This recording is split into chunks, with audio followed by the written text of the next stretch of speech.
Hi, thanks for joining us for the Family Plot, Gardening in the Mid-South. I'm Chris Cooper. Everyone wants pretty plants in their yard.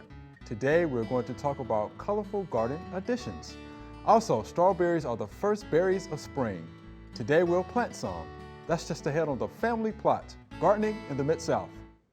Production funding for the Family Plot, Gardening in the Mid-South is provided by the WKNO Production Fund, the WKNO Endowment Fund, and by viewers like you. Thank you.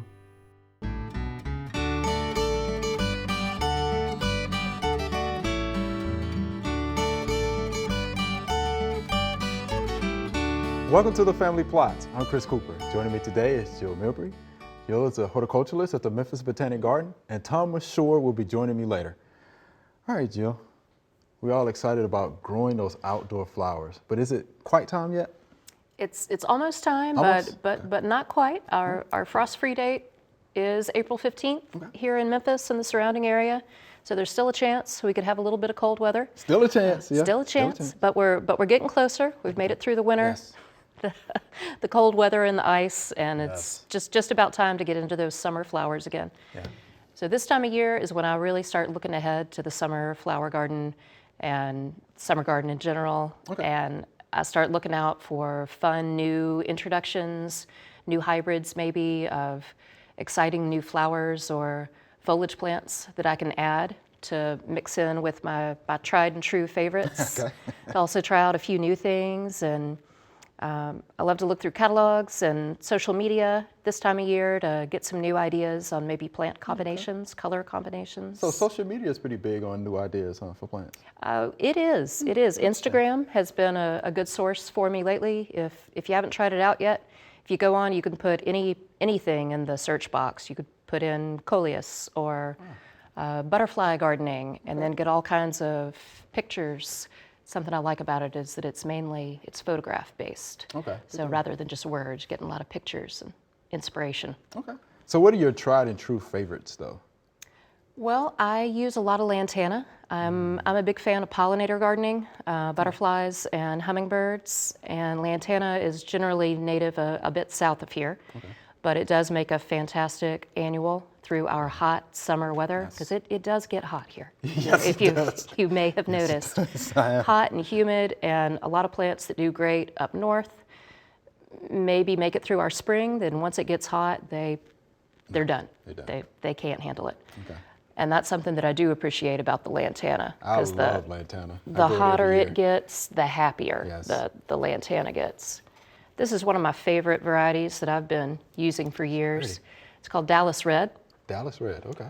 It's a very bright red and orange, a little bit of yellow in there too, very, very brightly colored, and it is a magnet for hummingbirds. Ah, wow.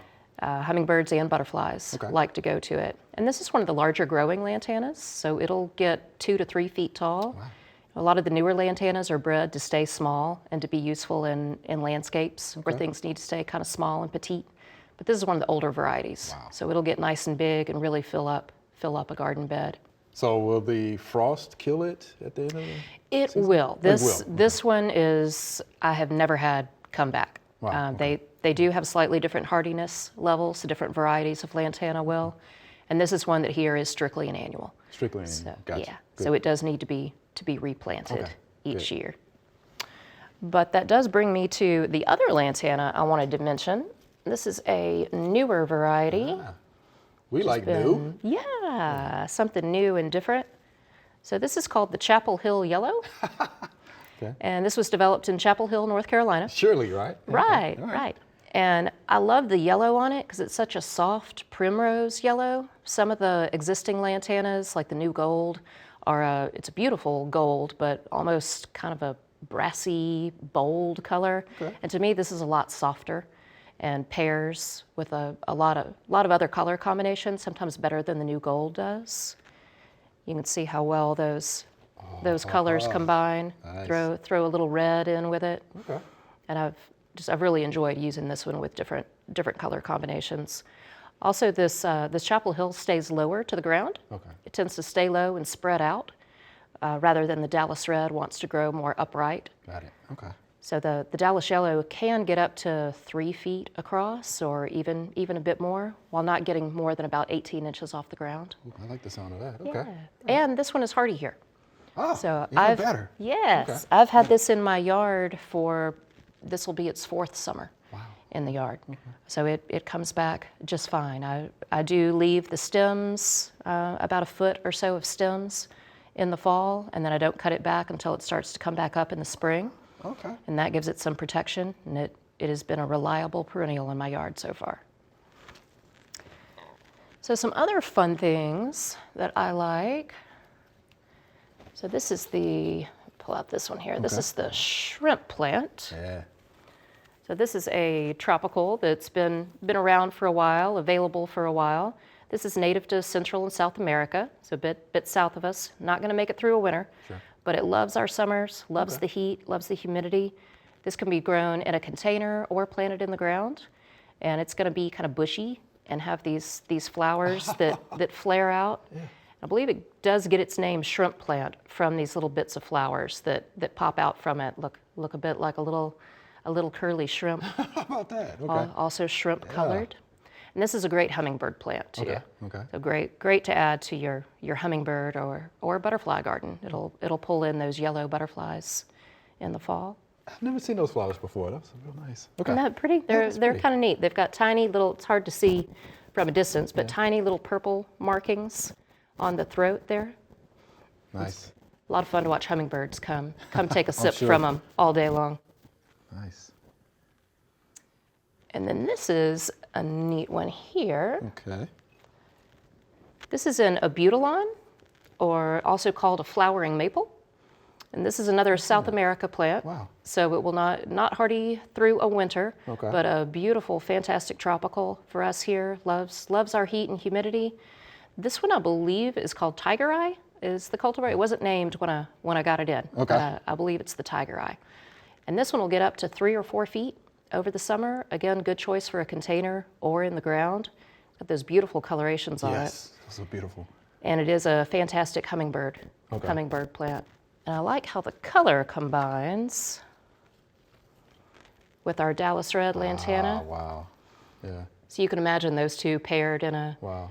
container or Sure. in the ground, and quite a feast for your hummingbirds and your butterflies coming by. And another color I like to pair with these two, purple. Purple goes with just about anything. Okay. So throw in some of this purple heart to your planting. And purple heart, again, can take sun. It's going to be just super happy no matter how sunny and hot it gets. And this will usually be a perennial planted in the ground. Got it. Here it'll keep on coming back. And this will stay low. Okay. So when you're planting, this would be something closer to the edge of the pot or spreading out across the ground. And this does get little pink flowers that bees I've like. seen those. Yeah, so you'll get a little pollinator action coming to those as well. Good deal. So far, all good pollinator plants. Yeah, I'm a big fan of pollinators. I could tell. Yeah, you mentioned that a few times. Yes, and I like native plants, but I love the tropicals. It's just hard to beat the way a tropical plant from Central or South America performs in our heat. Right. Yeah, I don't blame those natives who want to take a break in the summer heat. Yeah, it's just Right, so I hot. do too. That's when we go inside Sure. and enjoy some ice cold lemonade and the air conditioning. So this has been a favorite of mine for the last 3 years or so. This is a tropical salvia. Okay. This is a hybrid called Wendy's Wish. This is going to get to about 3 feet or even 3.5 feet tall and wide over the summer. Makes a nice big kind of tender shrub. And it will flower all summer long. As soon as it starts in the spring, it doesn't take a break. It just keeps on sending out those flowers. Definitely a hummingbird destination plant. I can see why. Yes, beautiful. Isn't that Look pretty? at the color. Yeah. Oh goodness. There's been some exciting breeding work done with the tropical salvias lately, and there are lots of new introductions coming out. And lastly, you have that beautiful coleus, right? Yes, so last thing I wanted to talk about was coleus for adding color to the garden. So coleus is an annual foliage plant, and new introductions of this keep coming out too. There's breeding work being done. This is a fairly new one called Twist and Twirl. Twisting twirl. which you can kind of see where it gets its name. It looks like it's on the move. All of those leaves look like they're in motion. And I love how they're brushed with all of these colors. Quite a colorful plant there. And this coleus, a lot of the new coleus that are coming out can be grown in either sun or shade. It used to be the original coleus were pretty much strictly shade coleus. And then a line of the sun coleus came out that really needed full sun to show their best colors. And as this is one of the newer ones, this is supposed to do fine in either sun or shade. So far I've had it in a pretty sunny spot, so I'm excited to experiment with it this summer and see where it can do the best, where it's going to show off the best. Sun or shade? That supposedly. Can't go So wrong, we will see. Okay, thank you, Jill. You're welcome. Beautiful plant combinations, yeah. And again, we can tell you like those pollinators, right? I do. Thank you much. You're welcome. Thanks for having me. Sure.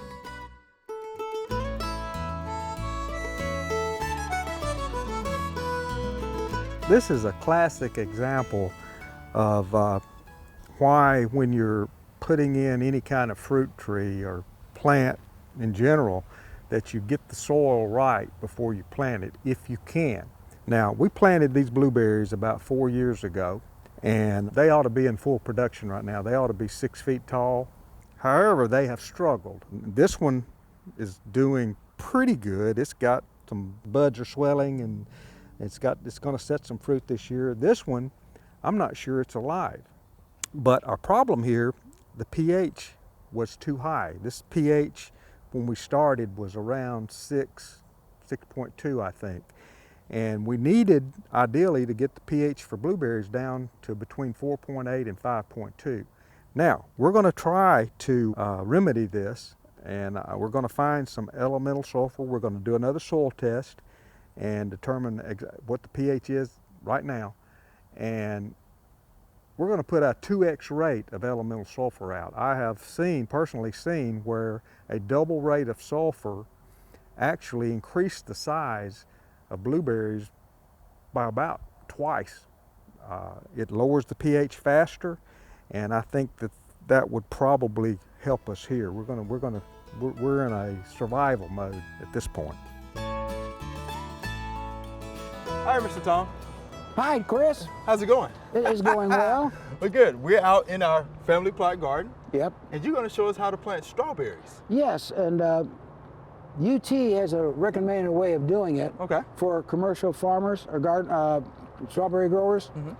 And I figure if it's good enough for them, which their livelihood depends on, it should also be good for us in our home gardening. Well, it should work pretty good. UT has some good stuff, huh? Absolutely. Good. That's one of my reference points always. Good. Glad to hear it. First place to go.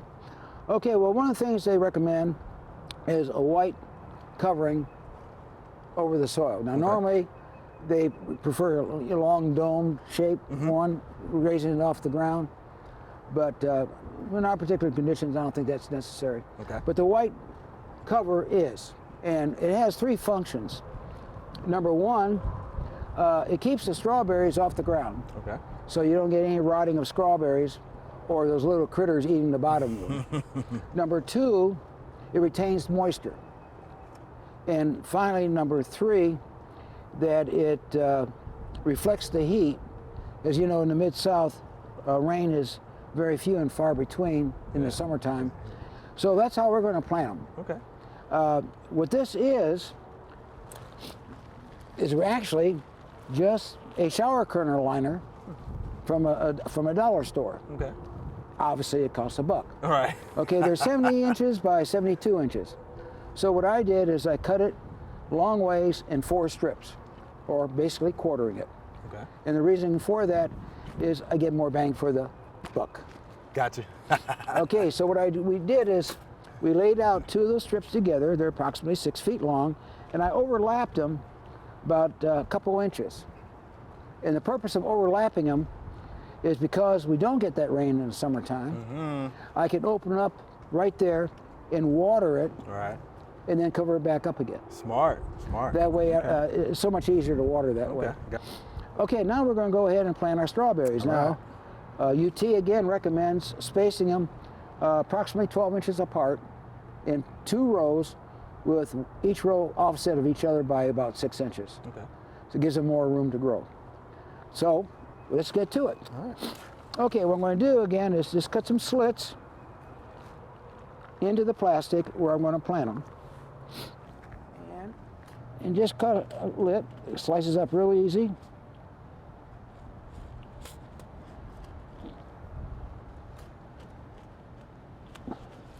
Aha. All right, now we're going to go ahead and plant them.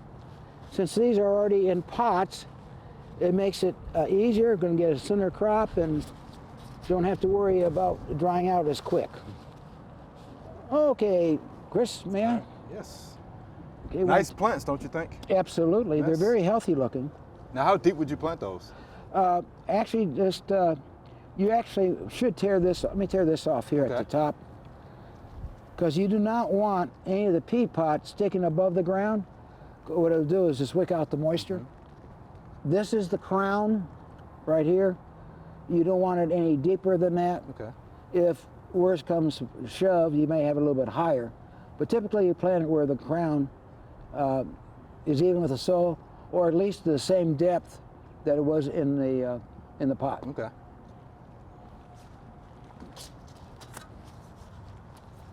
There we go.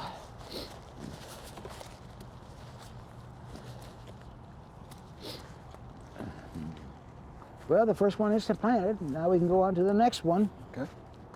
And by the way I'm holding these things down is I'm using these little garden stakes you get for putting on ground cloth. It holds them down fine, and they come up easy. And they're cheap. You can also make your own from the old-fashioned metal coat hangers. On to the next one. Okay. Again, approximately 12 inches, right about there.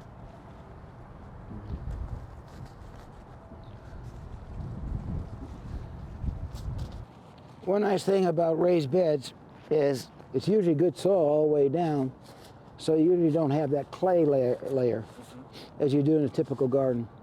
Now your average garden plant, vegetable plants, the root zone is about 6 inches down, which is fine because our topsoil is usually only about 6 inches deep anyway.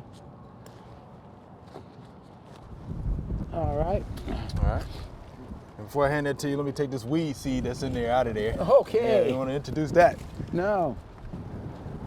Again, pulling off the top of the peat pot and popping it in there. And I have no problems using my fingers. Yeah, I guess a happy gardener is one who's got dirt under their nails. And strawberries is not a very critical plant. You give it just a light touch and so forth, that's cool. There's only so much energy available from any plant, be it tomato plant, pepper plant, or strawberry plant, for producing the fruit.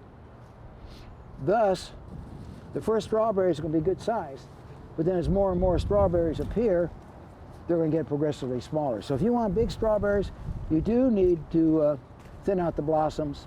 If you don't care, then just let them produce. Okay, this is the last one of the 10. All right, it's looking good too. Yeah. Now, typically they will produce their additional runners, which you can pot up or put them in containers and save them for next spring. Strawberries plants are usually good for about 2 years, and then they gotta be replenished. And you can use runners to replenish them. Do we need to remove any of the flowers, any of the berries that are present on the Well, plants right now? I previously mentioned that the fewer flowers, the fewer the strawberries, the larger the strawberries are going to be. Now my son, he likes to do them and gives them away, but he gets them about that big and dips them in chocolate and then makes swirls around them and the whole bit. But so the fewer, the bigger they're going to be. Sure. The ones you pick off, the small ones, they're edible. They're just not as pretty as the big ones are. Sure. And then if you all remember that we have 2 pieces of plastic here, and the reason for that, so I can open up the center one, take those little clips out, water it, and then put it back together again. As far as the dirt, it looks kind of messy on the outside, but the first rain is going to wash Yeah, it Mother off. Nature take care of that. So they'll handle it. All right. They're healthy plants, and They look good. I expect them to be good, and I'll be out here in a month picking. No. Yeah. If I don't beat you to them, I love Yeah, you probably strawberries. will be. Yeah. All right, Mr. Todd, we appreciate that Okay, demonstration. my man. Thank you much. I enjoy doing it. All right.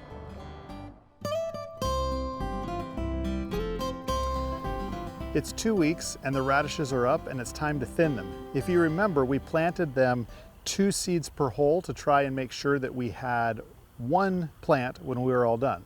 So to thin, like we'll take this right here, I have 2 plants and one of these needs to go. So I'm going to look and see which one seems the farthest along and the healthiest. And that's this one right here. So I'm going to keep this one and I'm going to get rid of this one.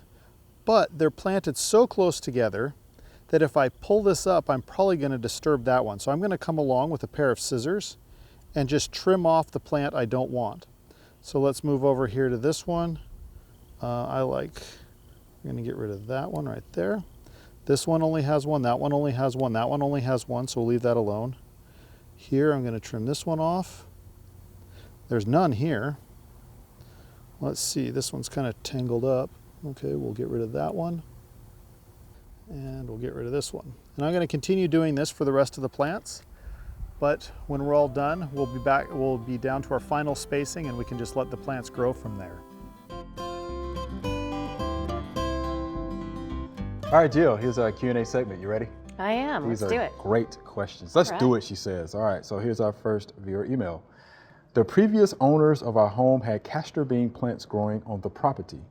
We cut down the castor bean plants and would like to use that space to plant tomatoes. Should we be concerned about planting edible plants in the same space as the castor beans? Janet from Altalea, Ohio. It's an interesting question though. So they want that It is. space to plant tomatoes, but should they be concerned about planting the castor bean plant there? Well, that's a good question. good question, Because right. as we know, castor bean is toxic. Right, rising?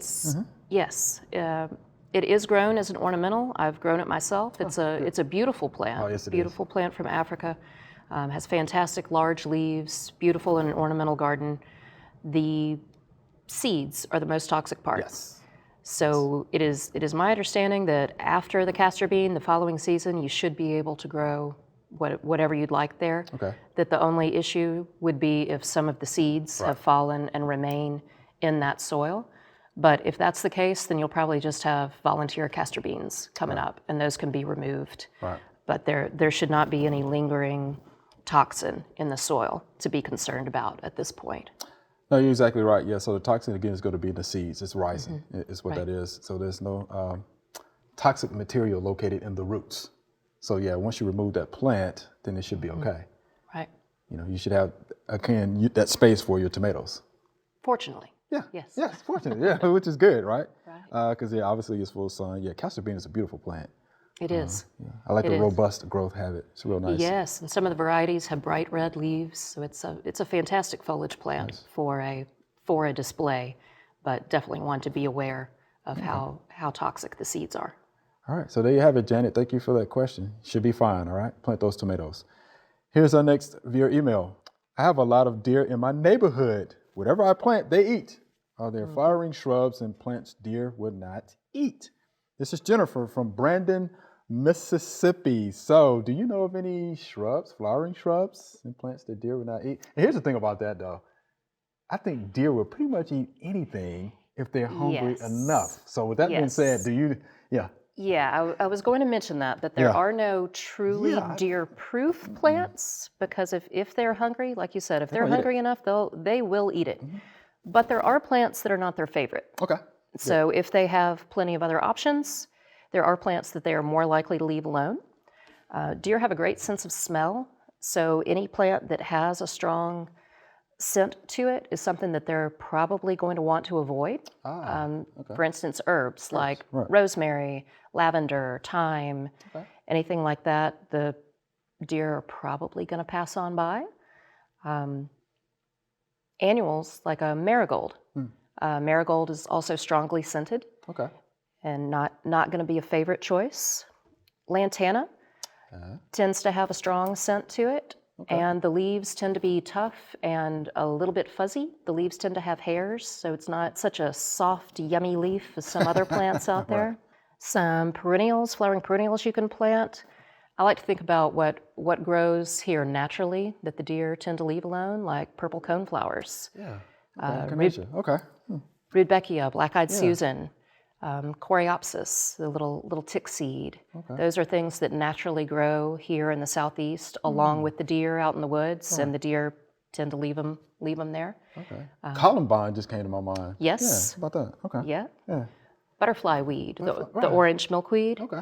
That's also a furry leaf, and it does have that milky sap, so that's going to be very, very unpalatable to a deer if it bites into it.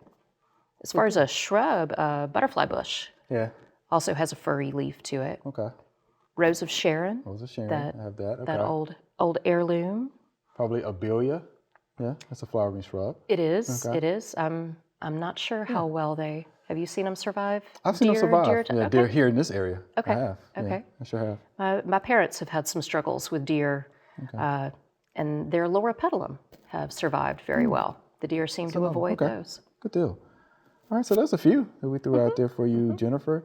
And something that I would suggest, why don't you go to your Mississippi State Extension office and maybe they have a publication that can help you, Probably do. with your that- deer issue eating your plants. I'm sure they probably have one of those publications on file for you. All right, so thank you for that question. All right, Jill, it's good, it's fun. Yeah. Thank you much. Yeah. Good to be All right. here. Thank you. Thank you. Remember, we love to hear from you. Send us an email or letter. The email address is familyplot@wkno.org, and the mailing address is Family Plot, 7151 Cherry Farms Road, Cordova, Tennessee 38016. Or you can go online to familyplotgarden.com. That's all we have time for today. Thanks for watching. At familyplotgarden.com, we have over 1,000 videos on all sorts of plants, bugs, diseases, and a ton of other gardening topics. Also, while you're there, you can ask us your gardening question. Be sure to join us next week for the Family Plot, Gardening in the Mid-South. Be safe.